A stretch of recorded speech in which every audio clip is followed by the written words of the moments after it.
鮎はあんまり歩いてないけどね。鼻水が出てる。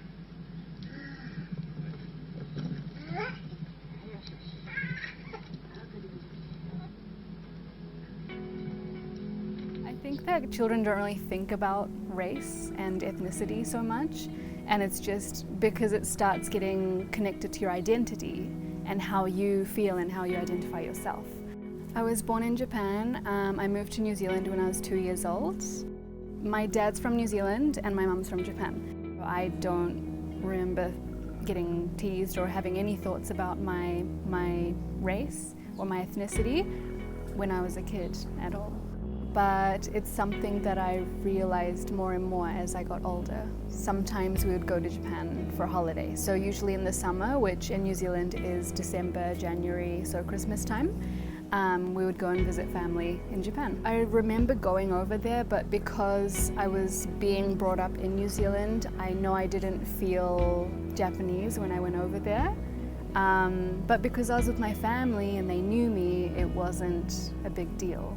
When I finished high school, when I turned 18, I decided that I wasn't going to university in New Zealand. So all my friends from high school, they were going off to university, and I just felt like it wasn't my time and that I needed to do something else first, and that was to go to Japan and to sort of connect with my roots. I realized just by the way that I was being treated by people that I was being seen as the other.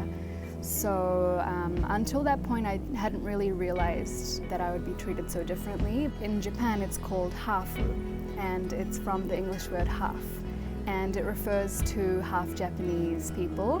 It's a word that I have mixed feelings about because I understand why it exists, but to say someone is half something and that's all you say, it makes you sound like half a person. It doesn't make you feel complete. It sounds like you're missing something. So I felt like, in a way, offended because the assumption was by many people that I didn't really understand the culture, I didn't understand what was going on, and because my language skills, the way I spoke Japanese, I have a bit of an accent because I only spoke Japanese with my parents growing up. So I think people would hear that, and a lot of people would start to talk to me, and then once I start talking in that way, they would do this thing where they tilt their head and just look at me like confused because they just didn't know what to do with me. So I spent 3 years in Japan, and so I went back to New Zealand just before I turned 21 to start studying at university in New Zealand. And just more and more I felt like, when I meet people for the first time, people will always ask me, what are you? That's the first question because they can't place me. I don't look like other people in New Zealand. And so I started getting that question often as I was making new friends or meeting more people. In myself, I feel okay with it, so the realization and the frustration comes from when people I don't know ask me, and that's when I'm reminded of the fact. And so I think of an example like when I was having a Christmas dinner with the family of my then boyfriend, who's white, and all of his family is white, and so I just met them that time. And one of his aunties asked me, so do you celebrate Christmas at home? And she didn't even know me, she didn't know my background. She just noticed that I looked different to everybody else. And I know that in that moment I couldn't explain to her how that question offended me, but I feel like that question was very loaded because I didn't know what she was referring to because I look different. Would I be from a different religion or these kinds of things? And I think these are the kinds of experiences that white people don't have, and that's what I want to express.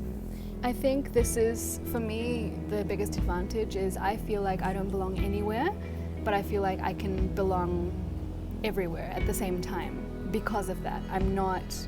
I don't feel like I have to be in one place. I don't feel forced to stay in one place. I feel like I could go anywhere and be happy.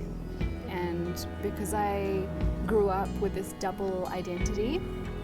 I don't think of myself, I never call myself hafu. I want to be double, and I remember once meeting this woman from Japan, and she'd never met a half Japanese person before, so she said, "Oh, you're a double, right?" She didn't know the word because she'd never used it before.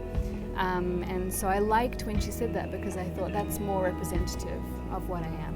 And I have a double perspective on the world, and I think that's an advantage to be more empathetic to people. And so when I meet people, I feel like, okay, I'm not going to look at them in just this one way. I want to consider all these different ways that I can understand this person. And I think that's why I really got interested in documentary, because when I meet people, I want to show different dimensions of that person, and for that to be shown, on film, and for people to learn something from that.